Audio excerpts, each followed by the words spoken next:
Lonely Boy, Part 2, written by Anna Wendell Bontemps.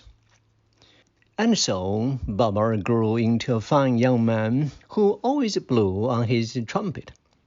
One day Bubber left his grandfather's house. He wanted to find a place in the world for himself and for his horn. At first Bubber blew his horn on the city streets. Then he blew it on river boats up and down the Mississippi River. People began to pay him money to play, and he was invited to big dances and parties. He began to laugh at his grandfather's warning against blowing his horn. Wasn't his pocket filled with money? Didn't he have fine clothes? And all because he blew his trumpet. One night, Bubber got to bed very late. He was almost asleep when the telephone rang. A strange voice said to him, "Bubber, I want you to play your trumpet at a special party. I will send my automobile to get you." Then the voice was gone. Later, he heard the steps of a man walk toward his room. "I have come to get you, Bubber," a voice said. "Come, we have a long ride." Bubber got dressed and found his trumpet. He followed the man to a long black car. He sat in the back seat and soon felt very sleepy. One thing troubled him. He could not see the face of the driver. Bubber looked and looked, but he could not see the face. Soon he felt tired again and fell asleep. The automobile stopped much later. Bubber got out, but he could see only dark, tall trees. He followed the driver up a hill to the house. He blew his trumpet on the way, but the driver did not turn around. The driver pointed to the room where the dancing had started. Without showing his face, the driver was gone. Bubber knew what to do. He found the place in the band next to the violin. He waited for the right moment, then blew his horn. The drums and the others began to play softly, and Bubber could hear his horn.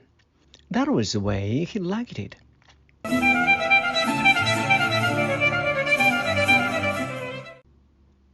He played soft, he played high, and he almost laughed when he thought of Grandpa's telling him to mind where he blew his horn. Grandpa should see him now, Bubber thought. Bubber looked down at the dancers, the beautiful women in their fine silk dresses, and the tall, thin man in black evening clothes. As time passed, more people came to dance. By midnight, the room seemed to be turning around and around like a wheel. The floor looked like glass under the feet of the dancers. Bubber played so hard, his eyes seemed ready to pop out of his head. But he was not tired. He even forgot the time. He just kept blowing his trumpet, and the dancers moved to his music. But one thing began to trouble him. The faces of the dancers began to look thin and misty, like balls of fog. What was wrong with them? Bubber wondered. The gray light of the morning came. Bubber still blew. Now the dancing people had no faces at all. They continued to dance, but they seemed foggy and far away. Where were they going? Soon Bubber could not see them. The musicians grew foggy, and they too went. Even the room with the bright lights and the golden curtains began to face into a gray cloud. Bubber was frightened because now he was alone. Nothing was left. But where was he? Where? He did not stop blowing his trumpet. Even as the people, as the band players, and the room faded into nothing, he still played to help himself to feel brave. He also closed his eyes. then felt the hard piece of wood he was sitting on. And while his eyes were closed, he felt a soft, cool wind blow on his face. But he could not keep his eyes closed forever, and so he opened them slowly. And when he did, he saw only leaves around him. Surely leaves would not hurt him. What was there to be afraid of? But he still could not understand how the room and the house had changed into trees and leaves. He opened both eyes wide as he could. He stopped blowing his horn and slowly looked around. Only then did he know where he was. He was not in the house at all. There were no dancers, no musicians, nobody. Bobber was sitting on the tree, and now he knew that this is where he had been all night, blowing his trumpet. He felt very funny deep down inside. Bobber climbed down from the tree. He could see nothing of the house, nothing of what had been so real to him last night. He decided he had better go home, not to the rooming house in New Orleans, but home to Grandpa's house. He carried his horn with him, but he did not play a note on the bus that took him back to Marksville. And when he got off the bus and to walk down the road to Grandpa's house, he still did not feel like playing. Grandpa was resting under a tree when Bobber arrived home. Bobber stood there, and Grandpa smiled. "I thought you'd be home before now," the old man said.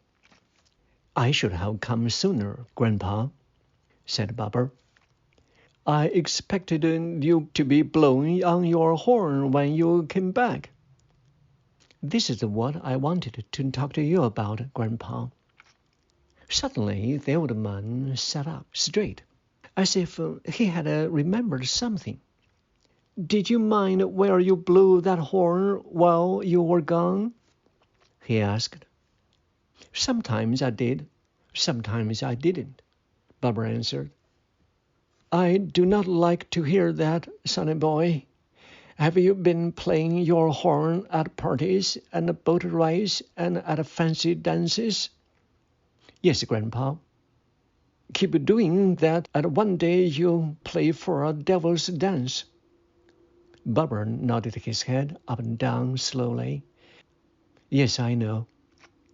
Suddenly, the old man put one arm around Bobber. "Did fine, educated gentleman call you on the telephone?" Bobber nodded. "He talked fine and so soft I could hardly hear what he said." "Did the driver come for you in a new big shiny auto?" Bobber nodded his head again. "How do you know all about that, Grandpa?" "Didn't I tell you I used to blow music, sonny boy?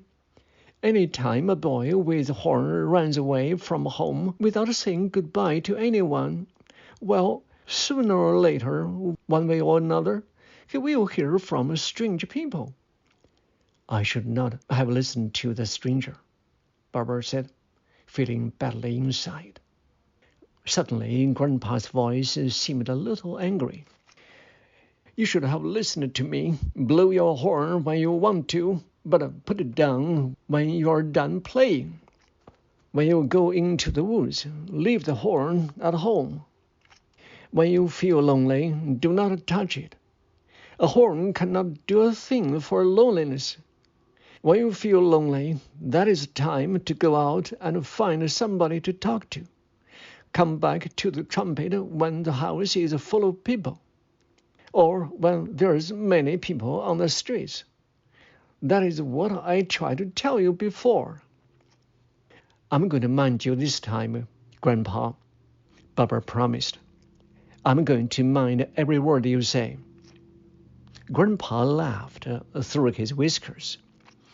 "Well, take the trumpet into the house and put it away while I get you something to eat. Taking care of a boy like you is not easy. First, you tell him when to blow his horn. Then you tell him when not to blow it. Something he just have to learn for himself." Bobber laughed too.